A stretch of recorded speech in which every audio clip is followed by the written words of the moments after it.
Hey everyone, welcome back to The Great Retention with Camber Parker Bowden, sponsored by Generational Performance Solutions. I'm Camber, founder and CEO of GPS, where we bring you strategies to cultivate a high-performing and committed team in a rapidly changing workplace. Whether you're looking to enhance your cross-generational communication or navigate generational dynamics in the office, you have come to the right place. Today, I am being a very big fan over here because I am really excited to have Kayla Lopez and Kyle Hagge, co-host of Morning Brew's podcast, per my last email. You might have heard it. You might have watched it. They're joining me from New York City. Morning Brew began as a newsletter startup that I have followed since 2018, but they have quickly become a national news hub for all things business, work, and career. Kayla is the director of consumer revenue, and Kyle is chief of staff to Morning Brew's CEO. But in 2024, they both took on the new title of podcast hosts for Morning Brew's career and work-life podcast. And it is so great if you have not heard it before. I'm thrilled to have them join me virtually today to discuss the current status of the workforce and their perspective working for one of the fastest growing companies today. Kayla and Kyle, welcome to the show. Thank you so much for having us. We're happy to be here. Thanks for having us. Also, I got to say, hell of an intro. Yeah, you did your this research. Is great. Yeah. I'm going to take that and put it on my LinkedIn. I know. I feel hyped up about myself. That's amazing. I can't take credit. Honestly, my team has done a great job. But again, I'm a fan, and I cannot wait to tell some of my friends that have been also following Morning Brew for a while that y'all were on the podcast. It truly is so amazing. So we're going to get started with what we like to call a lightning round. So just some quick hit questions. I'm going to not ask the same question twice, so we're going to go pretty quickly here. So in a couple of sentences or less, let's start with you, Kayla. What is something that is not on your resume? Oh, gosh. Okay. Besides my fantastic sparkling personality, I would say I'm a really good baker of bread. Ooh, okay, like sourdough bread, or what are we talking? I haven't gotten into sourdough yet because I'm scared, but I can make a mean, herby peasant loaf. Okay. Love. This is what's hard about lightning questions. I want to ask follow-up, but we can't. Yeah, it's... Kyle, if you were not in the news media business, what would you be doing? I think I would be working in or around policy. Okay, cool. Again, have follow-up questions. We'll talk later. Kayla, what is your favorite per my last email episode so far? Oh gosh, I really love the introverts and extroverts at the office because I think it gave us a lot of perspective on how the other person works. Yeah. And I thought that was really fun. Cool. You can guess which is which. Yeah, maybe. And you're probably wrong, actually. I seriously do love the energy. It's really cool to like see it live between you two and just great podcast host connection, which is really cool. Kyle, what is the best professional advice you've gotten from a mentor? Ooh, you have to be unafraid of failure, yet unwilling to fail. I got that from my previous boss, Chuck Svoboda, who at one point was the CEO of this Fortune 500 company. And I think it's given me a great perspective on both kind of like long-term embracing risk and embracing innovation, but short-term kind of like no excuses. It has to work and you have to succeed. And yeah, he was just a really, really great mentor of mine. Yeah, I love that. Kayla, what is something about Morning Brew that we might not know? Don't spill any private, material and non-public information. Yeah, we'll keep it high level. We're not public. People really are that funny. Yeah, it's true. Oh my gosh, I chuckle constantly. My husband and I, like every day, we will text each other a line from one of the newsletters, and it just hits. Like today, I can't even remember what the one today was, but it just always makes me laugh. So people are that funny. I do that too. Dan Toomey's hilarious. So funny. We could probably get him in here. Oh my gosh, guys. Bring stop. him in. This is too much. I'm seeing like all of my fans are all my idols today. Yeah. That's so funny. Okay. Love to hear that. And then Kyle, last but not least, what is your preferred style of communication at work? I like direct. Direct. Yeah. Okay. Cool. Yeah. we'll dive into that a little bit more. But thank you for playing my lightning round. If Dan comes in, I would love it, just as a side note. But all right, so Morning Brew has become one of the most popular and engaging business news media outlets in the industry, reaching more than 4 million subscribers daily. While it clearly gained popularity by offering a fresh perspective and embracing newer mediums, and mostly to like kind of that young audience. Like I remember it one time I read it was like for the millennial, right? Like for the millennial voice. Obviously, you have many people who are listening to your podcast and reading Morning Brew products and newsletters, including my in-laws. Okay, like I know my mother and father-in-law read the newsletter. So how have you attracted and then kept the attention of such a wide multi-generational audience? Yeah, I can start. I mean, Sure. just to give your listeners a view of Morning Brew Inc., which is we officially got inked, so we made a big change to our name going from Morning Brew Pretty legit now. to Morning Brew Inc. I should have started that. Sorry. And you mentioned we started about 10 years ago. We own and operate now 20 franchises. Yep. Most people are familiar with our daily newsletter, Morning Brew, as you correctly said, reaches over 4 million people every single day. But we also have 8 industry publications, so CFO Brew, HR Brew, IT Brew, that are really tailored to helping people in that industry or with that role be better at their jobs. And then we have a slate of podcasts, YouTube shows. We mentioned Dan Toomey, creators like Macy, who has a franchise called Out There. And so we're just very well diversified from a format. We are multimedia, and from a audience perspective, where some people just want to know what's going on in the world. They listen to Morning Brew Daily. Some people want to get better and they're, a mid-level employee at their job. They listen to Per My Last Email. Someone who's a CFO and really wants to understand what's going on in that landscape is subscribed to CFO Brew. So I think we've diversified away from just that single newsletter. Yeah. So I do think we still embody this millennial voice, but we also have franchises that are speaking to people from Gen Z all the way up to boomers. Yeah. I also think that something that we do really well is leaning into, especially when we're talking about even younger generations, right? Like Gen Z and younger, is when we're talking about the creator strategy that we have is meeting people where they are by allowing creators, our creators, to do what they think is best for their franchise. Yeah. And so I think that a lot of times media organizations may have top-down approaches. And I think by building franchises around a creator and a creator's instinct, it allows us to speak to a generation or speak to individuals that really, really resonate with what they're saying. Yeah, I love, I didn't know it was 20 franchises. Like I knew that y'all had developed all of these newsletters. I follow HR Brew. I follow CFO Brew. Like it just, you have done such a great job, but you started from that one newsletter, which I just think is really cool. So, so 4 million subscribers really just touches the one newsletter. Like that's not everybody who's consuming the 20 franchises, correct? Correct. Yeah, our industry publications have anywhere between 100,000 to 400,000 subscribers. I mean, Dan's show has 1 million plus subscribers on YouTube. And so our monthly footprint is in the hundreds of millions. That's so cool to hear. And I want to just briefly mention the referral system that at least took place at the beginning of Morning Brew's career. That's how I got like the stickers and the mug and like all of those things at the beginning. And the reason I want to bring it up is because when we think about generations in the workplace, we know from our data, and I'm assuming probably what you hear often, Gen Z is like a very referral-driven generation. Like they very much look for word of mouth, for networks, and I think millennials are like that too. Has that changed over time? Like, do you still is it still a pretty strong like referral-generated program to try to drive your franchise's attraction, or what does that look like? Yeah, I can actually speak to this pretty well because I'm very involved. One of the elements of my job is actually the commerce, so merch store. So I work with the marketing team on the referrals, and I have for I'd say the past 2 years. I think at the beginning it was a very, very strong growth mechanism. I think not a lot of newsletters specifically were using referrals in this way, offering very high quality merch as a way to kind of get new people to see the newsletter.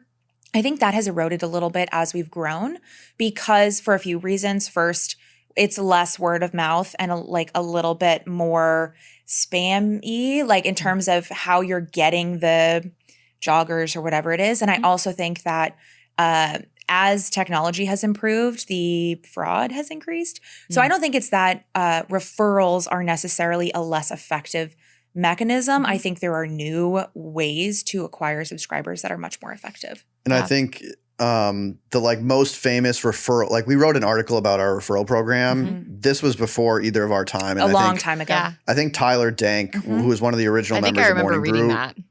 Yeah, Yeah. I get asked this question all the time. Yeah. It really like resonated with people. So I don't have much insight outside of what Kayla had said, but I will say Tyler started his own company called Beehive. That is a newsletter platform, and a lot of the technology that I think he developed at Morning Brew, he's brought over to Including Beehive, referrals, yeah. including the referral program. So Interesting. he has some great stuff on it. And yeah, for your audience, go read that article. Yeah, very cool. Well, thank you for, I think, just giving a bigger concept for people who, I don't know how they haven't heard of the company, but if they haven't, then this is a great refresher for them and just kind of update. So thank you for doing that. But now let's kind of dive into more of the meat of our conversation today, really talking about topics that you talk about on your podcast. One of those being there is a stereotype that young professionals have no loyalty in their workplaces as opposed to more seasoned workers, right? I hear that often. However, you have both been at Morning Brew for many years and you've worn many hats. Can you each tell me a bit about how Morning Brew has helped you advance your careers? Why do you stay? What does your career look like? And why you've chosen to move up rather than look elsewhere? And then the sub question there is if you have any thoughts about young people not having any loyalty in their workplace, I'd love to hear your thoughts there. I could start with that sub question real quick because I think that it's unfair to the younger generation to say that they don't have any loyalty. I think it's been a two-way street. And I think that it's kind of a chicken and egg situation, right? Like, is it young people that have no loyalty and therefore employers are like investing in their people less? Which came first? I don't know. But I do think that it's definitely something that we've seen with job hopping across millennials and feeling, like nobody wants to work anymore with Gen Z. I think it's definitely it definitely exists, but I also think that the employers themselves are reflecting some of those changes and investing less in their employees. Personally, I have hopped around. Probably I've sat in every corner of Morning Brew for the most part. Over the past 4.5 years, Kyle and I actually started on the same day at Morning Brew Learning. And then we were there for 3 years working on the same team, building out the learning department. When that was shuttered, we both kind of went off into different divisions. I have kept the consumer revenue title since then, so for the past 1.5 years or so, but what I've done has been vastly different. I think that I have stayed at Morning Brew for a variety of reasons, one of them being that it is a very good company, and I do believe that it invests in us as much as we invest in the company. And so I think that's kind of bucking the trend maybe a little bit. But personally, I really like the fact that my job is a series of experiments and no day is going to look the same. And so for me, that's what has kept my attention and energy. And so that's why I've decided to continue to stay here and work here because every day is different and new and fun. Yeah, and I totally agree with what Kayla's saying. And I think in some ways we probably just overthink this question, which is like, why is Gen Z not loyal? Why are they hopping around? Like, I don't think there's anything that changed about human nature in terms of what you want to get out of your work, which is you want to have variety every day. Like people like novelty. They want to be on the edge of their comfort zone. Like I'm learning new skills, but I have enough that I feel really confident in. You want to be surrounded by other smart, bright, thoughtful people, and you want to be compensated in a way that feels fair to you. And so if any time a company can't deliver one of those opportunities, then you're going to have people that look elsewhere. And if a company can give you a ton of new opportunities, pay you fairly, and surround you by bright people, you're going to stay. No one is like, I have an amazing job. I am paid fairly. I love the work I do, but it's been 2 years. I'm just going to randomly go ahead and jump ship. People are jumping ship for reasons that are mainly in the employer's control. I think now employees just have more opportunity to actually get what they deserve because you don't need to go work at the only company in your town. Right. You can work remotely for companies all over the world now. So the opportunity has increased, and if employers aren't meeting the demand of their employees will go elsewhere. And one more thing, I think that loyalty has remained, but blind loyalty is what has left. Yeah, I'm super loyal to Morning Brew. Yeah. I think I've been treated really, really good by the company. And so maybe I shouldn't say this out loud because my boss I'd hear it. I would work at Morning Brew for like less than I can make somewhere else because the other benefits and the other joy I get from my work balance that equation out for me personally. So yeah, I think Kayla brings up a good point. There's definitely loyalty when you've been treated fairly. Yeah. Great responses. I have so many sound bites from that already. Just like, I love blind loyalty has left. That is, I haven't heard that yet, but that is what's happening. So thank you for sharing that. Kayla, I'm going to jump to you here for this next question. And Kyle, feel free to chime in.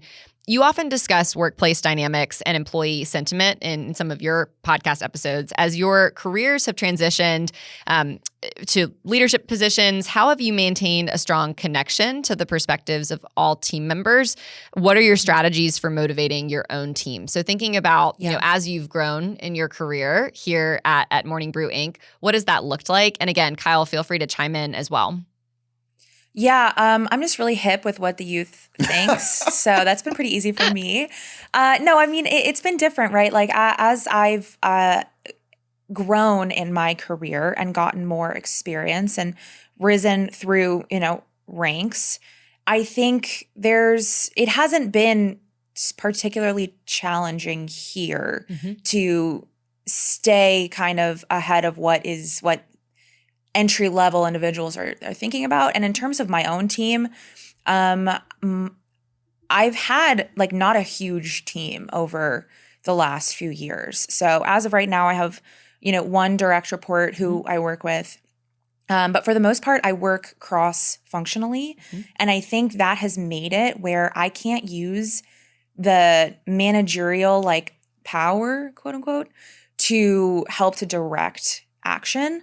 I've had to use a lot more of other skills of like building buy-in and getting others to like see the vision to act, because a lot of times I'm giving people things, but I'm also asking them to do a lot for those things.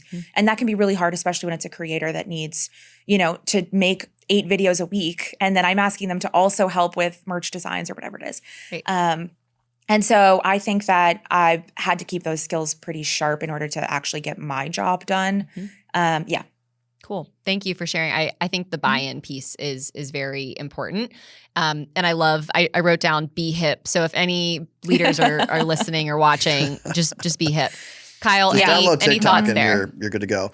I mean, going back to the mentor I previously had mentioned, he had this other quote that was "Get your hands dirty." And he when he was CEO, like he would walk. I mean, it's kind of a stereotype at this point, but he would walk the manufacturing floor. I think like if you want to know what's going on in the trenches, you have to get in the trenches. Yeah. I think that is a skill that a lot of senior leaders, like they don't want to do that, and then their effectiveness goes down. I think we're really fortunate to have the leaders we do at Morning Brew that like getting in the trenches. The other thing I would say is advice from Kat Cole, who's the current CEO of AG Athletic Greens, AG1, who was really big on talking to people that are actually doing the work. And she said like they're the ones who understand the issues. Like you have to go talk to them. You as a leader have the scope to like see if you can actually do something about that, and you have the authority to make it happen, but you need to be talking to the people on the ground that understand what's going on every single day. So I think having that communication is really, really important. Yeah, absolutely. Get in the trenches. I like that a lot. So Kyle, we'll start with you for this next question. Your podcast dives into a lot of trending topics in the corporate workplace realm. When you see differences in values between CEOs, entry-level positions, how much of it is based on differences in generational values or perspectives? And what are the differing values that you're seeing? I'm sure Kayla maybe has a thought about it. Kayla, we'll jump it over. We'll toss it over to you. This is a big question. It is. I don't know. We can separate it. I think there are maybe some differences, but going back to my original point, like I do think maybe some of this we just overthink. Like I think when most people show up to work, they want very similar things, regardless of their generation. Now, there might be some lessons that older generations learned growing up that aren't maybe applicable anymore. And there might be some different ways of working that younger generations have that they need to maybe pick up some new skills or something like that. But there are generational differences. I think they're we exaggerate them maybe a little more than I've seen personally. Mm-hmm. Yeah, I mean, on my end, I think there's two different tracks in terms of like explaining the differences between older and younger generations. The first is cultural, technological, environmental, economic change that has gone on in the past 20, 30, 40 years. And then there's also just like age. And I think that as you age, like I know it's a joke, but you know, everyone thinks the next generation is weak lazy, and soft and lazy and nobody wants to work anymore. They were talking about the boomers like that. I think Socrates said that. Yeah. Like it goes back to ancient Greek. And so I think there's this.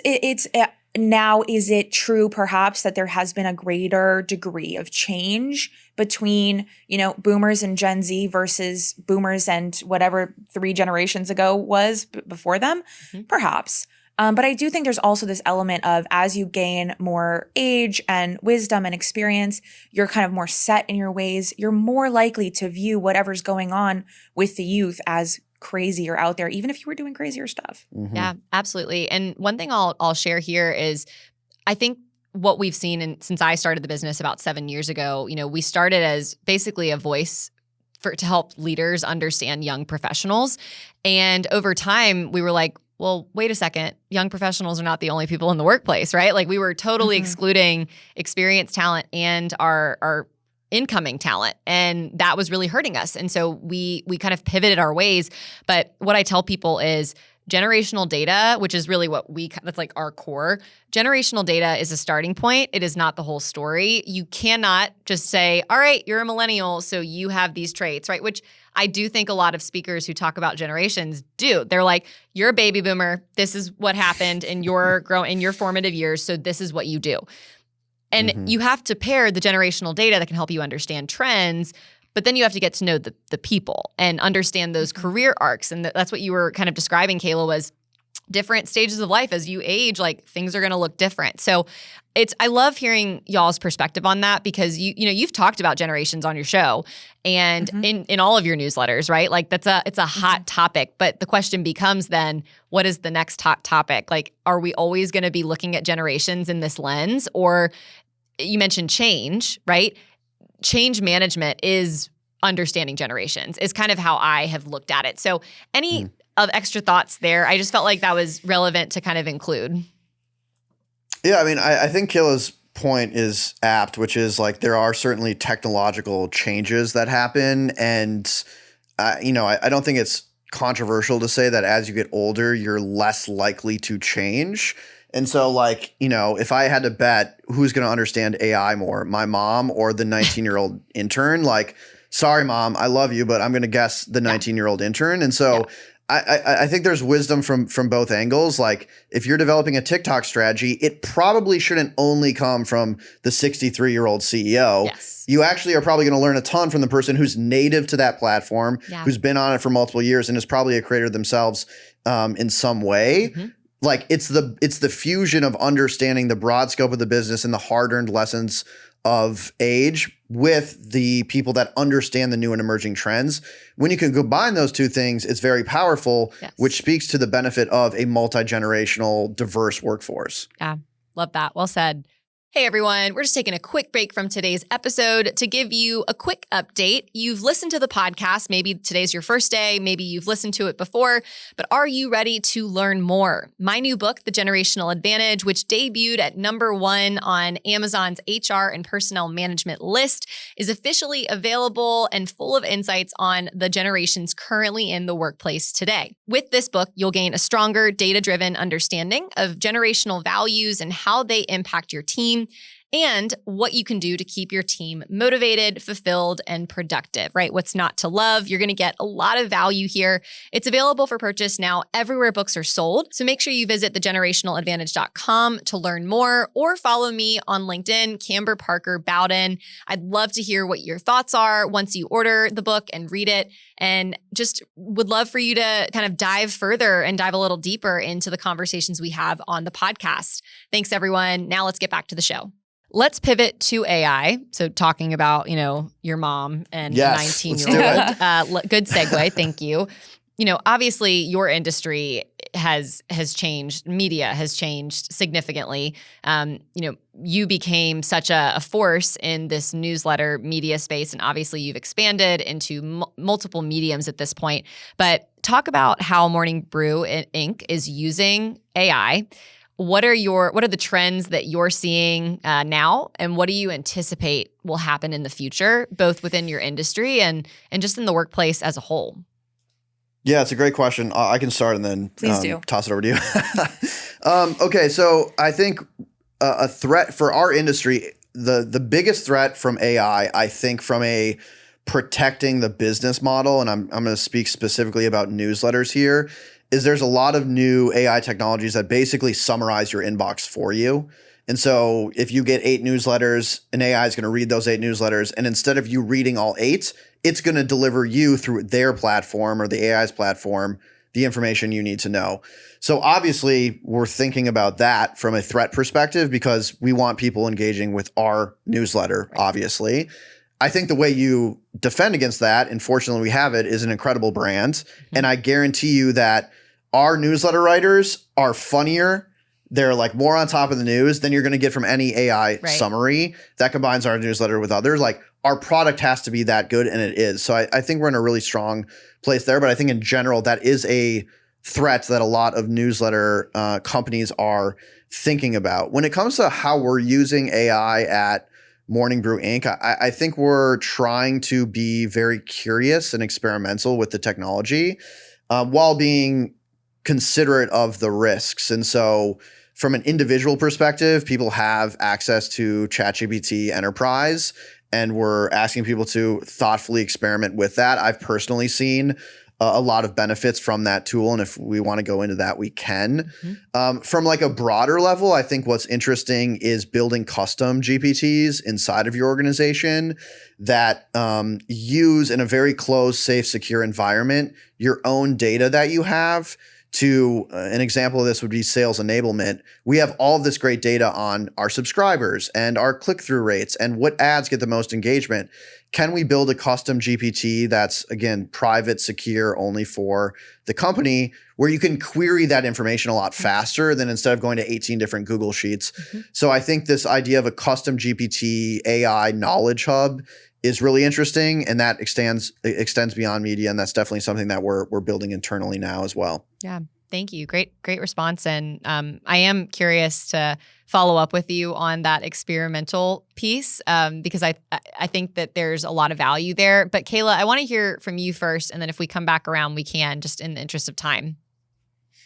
Yeah. So as somebody who's like a little bit more wary, I think, of AI and of what that means necessarily for content development, I think that Morning Brew has done a very good job of making sure that the experiments are well defined and well communicated to everyone across the board. And I think that if our brand and our content are kind of the things that are going to be differentiators, I think that leadership has done a very good job of identifying and communicating that will not be eroded necessarily by a new technology, and that there are still pretty strict guidelines around how and when AI is going to be used on the front-facing product that our users are reading or engaging with. And I find that very comforting. Yeah. And so especially when we're talking about AI as efficiency drivers, 100%, I love that. And I love that we're experimenting with it.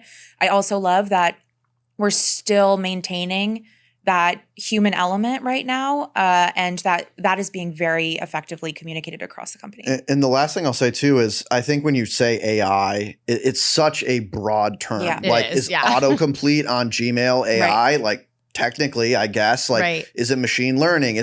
So I think the key, what Kayla's saying is like, you have to get very clear about when you say AI in this situation, what do you actually mean? Mm-hmm. What is the business problem you're trying to solve? Mm-hmm. And then a lot of AI is also layered into existing tools that you might already use at your company. Like we use Ramp here for expense management. Ramp has a ton of AI features native to that platform. So you can also experiment with features that are already existing in the tools you use as opposed to building them yourself. So there's a lot of ways to go about it.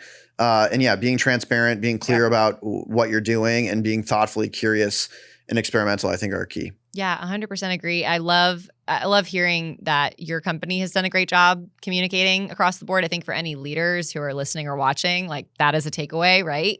They need to roll this out, not just to their leadership team. Like you need to convey this to your people to make it a smooth transition. And the other thing I'll mention, as somebody who consumes and digests Morning Brew Inc. materials and products, in a world right now where you're starting to tell when people are using ChatGPT, for example, for writing, right? Like it's showing up and it's pretty clear. It is really refreshing to see a newsletter hit my inbox in the morning or in the afternoon, knowing that it is truly being written by somebody. Now, you might be using tools, right? But it still has that same tone and feeling. And so I've been able to see that on my end. So it's great to hear what's happening on your end to make that happen. Yeah. We can't take any credit for the humor in the newsletter, but I'll pretend for a minute. All we do is laugh at it, but other people create it. We might have to clip exactly what you said, Camber, and like put this in an ad somewhere because that was great. Brilliant. Yeah. I have one qualm. Can I say one thing? Please.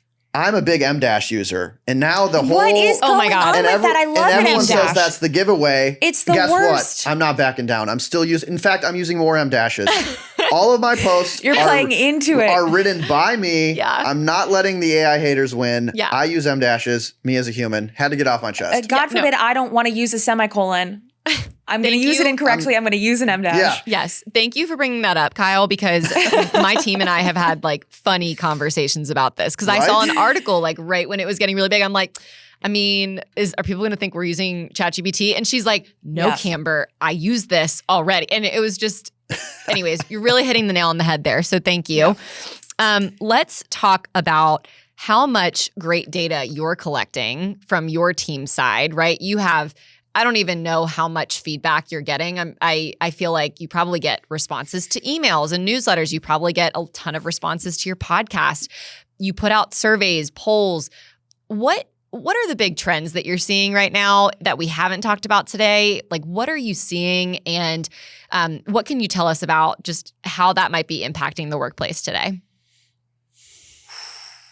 It's a broad question. It is. I know I'm throwing a lot at you.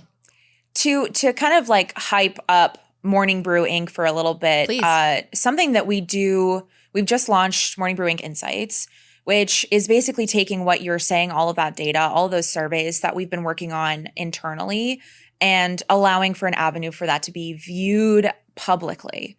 And so we've done a ton of great research using internal data or reader data, survey responses that have shown about a variety of things. Yeah, I think so. To talk at the high level like Kayla's doing about Morning Brew Inc., we are in a really privileged position where I think we probably have the best first-party data of any modern media company that's out there. Absolutely. I would attribute that mainly to starting with newsletters, where if you go to subscribe to one of our newsletters, you're asked your job title, your company, how big is it, your work email. And for our industry publications, CFO Brew, IT Brew, HR Brew, et cetera, that's key to the strategy, because when we talk to advertisers who want to get in front of finance leaders, we understand exactly who they're getting in front of. And that makes for a better experience for the audience, who are going to get served very relevant ads in kind of our tone, and for our advertisers who are now guaranteed to hit the right people. So we are in a really privileged spot from a data perspective. And then exactly what Kayla was talking about, our insights team is incredible. So we have an insights team of 4 people. We have something called the Break Room, which is a collection of super fans of Morning Brew Inc. and the various franchises who, for some reason, God bless them, they love filling out surveys.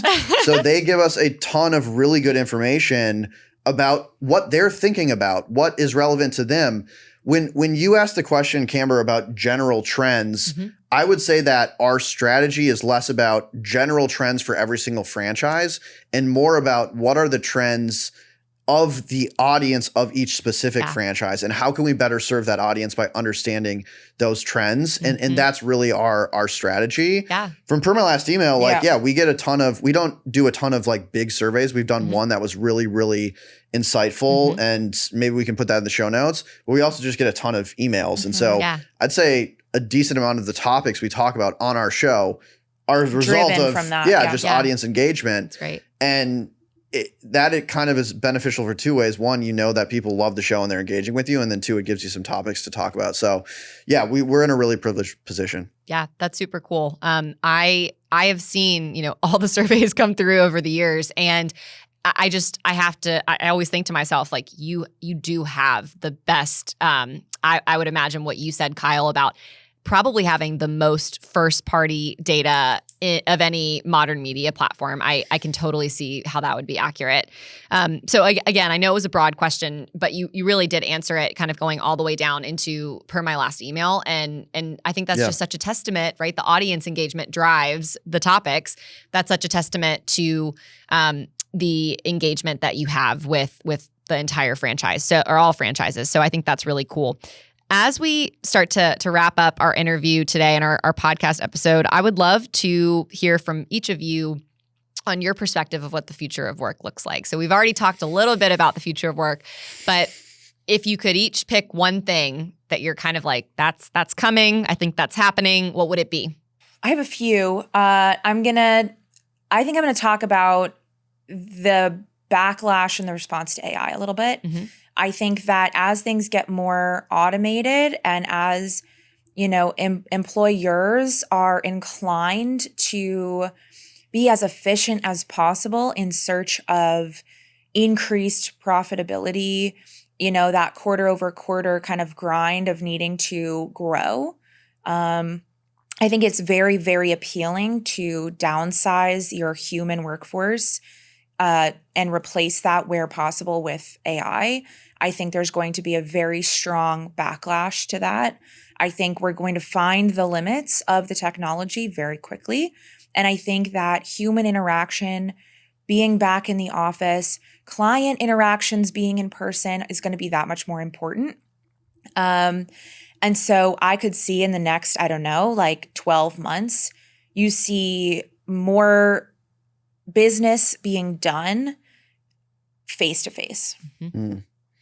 My take is going to be a defense of the personality hires. Okay. I think that the premium for personality hires is only going to go up because we now have a world where I think we're coalescing around a hybrid format where you're going to have more companies that have an in-person few hubs or one central hub, but then a majority or a significant portion of the company is going to be remote. I think creating culture in an in-person office 20 years ago is one strategy. Creating culture in a hybrid work setting today is an entirely different strategy. Yeah. And the things that worked before don't work now. And the way that you have to bridge this gap between fully remote employees, hybrid employees, in-person employees is really difficult. And I think the companies that can figure that out are then subsequently going to attract the best talent and have the best outcomes. And I think, the personality hires, we've done episodes about them. I think they're underrated because obviously you got to get your work done, but those people that are stewards of the culture and can figure out, and from what I've seen, it tends to be earlier employees who are used to like AIM and like digital communications. They're much more fluent in that. Those people are so freaking important to being stewards of culture in this hybrid workplace. So I think those people are going to kind of command a lot more respect, or should if employers are smart, and be put in more positions of power and authority because culture, I think, is super, super important. And there's going to be this bifurcation where companies figure it out and they succeed, or they just don't and they're not able to attract the right talent. Yeah, absolutely. I mean, both of your responses really made me think of the quote, "Things are not changing, they've already changed."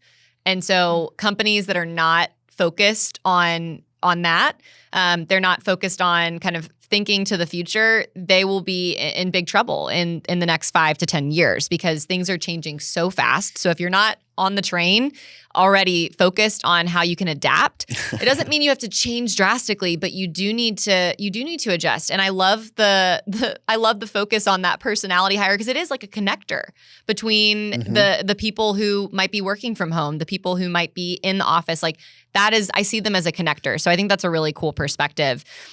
Camber, oh yeah, go ahead. Oh, sorry. You got me fired up. Can I do please, one more? Please. And we just did an episode about this. Yeah. Is this the middle managers? It's defending the middle managers. So another trend we're seeing is that flatter is faster. Google laying off a third of its managers that manage small teams, Amazon saying we're shifting the ratio of IC to managers. We need ICs to go up. We need managers to go down. Companies are eliminating this very critical layer of middle management, which gets shit on all the time. And what they're doing is creating basically no career ladder for a junior employee to become a senior leader at the company. And they're destroying their internal talent pipeline. And if you're Google and if you're Amazon, you can certainly get away with that because you have unlimited resources. You can attract the best talent just through pure compensation.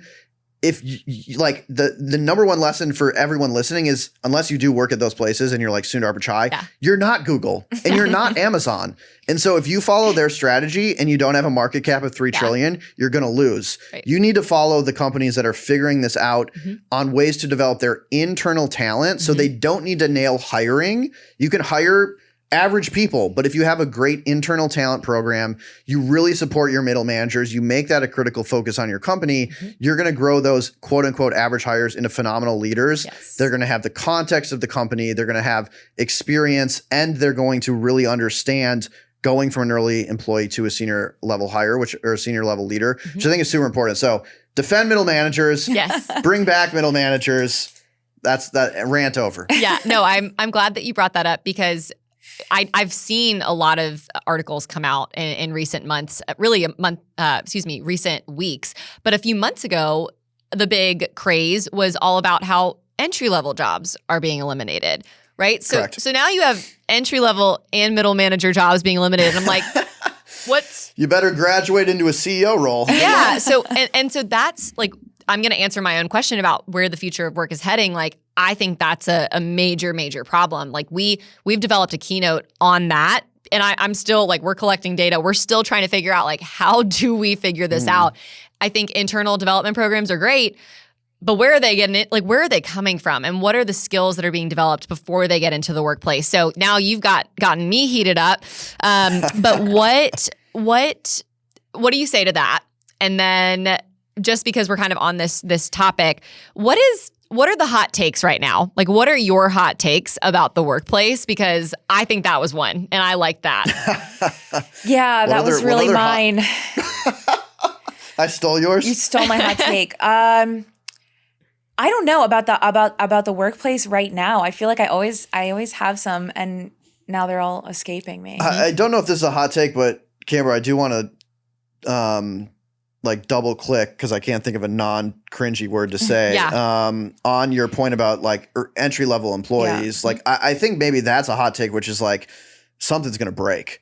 And Stanford just had this paper about the effect of AI in early employment, and it showed a 13% drop in relative employment into AI exposed occupations. And like every article I read, every young person I talk to, it's just really friggin' hard to find a job. And I think that is because companies feel like they can do more with less now. And like, particularly with powerful AI tools, you probably can get more out of your employees you currently have than having to bring people along. But again, I think that's maybe a short-term gain for long-term pain if you don't have those talent pipelines you're talking about. Yeah, definitely. And I knew I threw a little bit of a curveball at you guys. That was not part of our prepared question. So thanks for handling that with grace.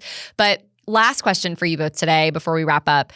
Anything else that you feel is really pertinent to this conversation of generational change in the workplace and just workplace trends? Any final words that you have for our audience before we conclude? I can start. I think like for me, it's very exciting. Like I think we're working in a time, of course, there's a ton of change, but I feel like we have the most like dynamic workplaces we've ever had. Probably, I don't have the stats in front of me, but probably the most diverse workforces we've ever had. You have an opportunity to learn from people, at least for me, that are both much more seasoned and older and quote unquote wiser. And then also the opportunity to learn from people who grew up in a very different technological, cultural water and understand some of these new platforms way better than I will ever be able to because I'm not native to them. And so it's just a fun time to be at work. And I think there is a lot of negativity out there, and if it bleeds, it leads. And so we often hear the worst of the world and the worst of work. But for me, like, if you just drop the headlines for a second, like, how cool is it that like I don't know, 10 years ago, you had to move to like Toledo if you got a job. And now, no hate to disrespect to Toledo. I'm watching the paper and that's why I popped in. Great show. But now like you can kind of work from anywhere. I think there's more opportunities now to make your own money, to work for a company that you couldn't work for in the past, to grow in your career. Like it seems like it is a very exciting time. I think it's, again, there's some scary stuff out there, but I think it's a very exciting time to be in the workforce. And I don't know, I wake up excited every day. Yeah, I love That's that. really nice. Kayla, what about you?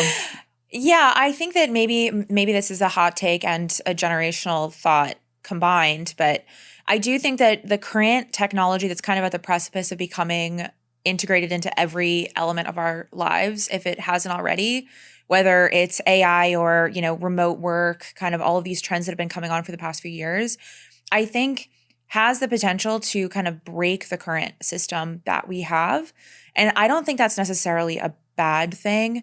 I think there's been increasing tension generationally, increasing tension generally. And I think this is a good opportunity to reassess exactly what our values are as a company, as a workforce, and lean into those things. I think it's probably going to be a painful transition. I'm not particularly looking forward to it. So maybe this is the pessimist version of what Kyle just said. But I think it is really exciting that we're going to see very large shifts in how we work and live in our lifetimes. And I am optimistic that we will be able to shift into a system or work life that is beneficial for more than just, the older generations. Yeah. What a great way to wrap up our episode today. Kayla and Kyle, thank you so much for being on the show. You truly are such inspirations for a podcast host like myself, and I just love your energy that you brought today. Thank you so much for having us. Yeah, this was a blast. You got us fired up. This was a great conversation. Good. And it's still early, so who knows what the day will bring.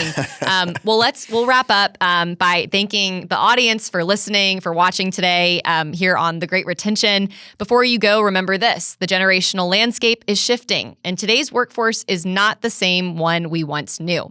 Our mission is to help you save time and money by identifying these shifts and demystifying generational differences and lifting up the generational strengths instead.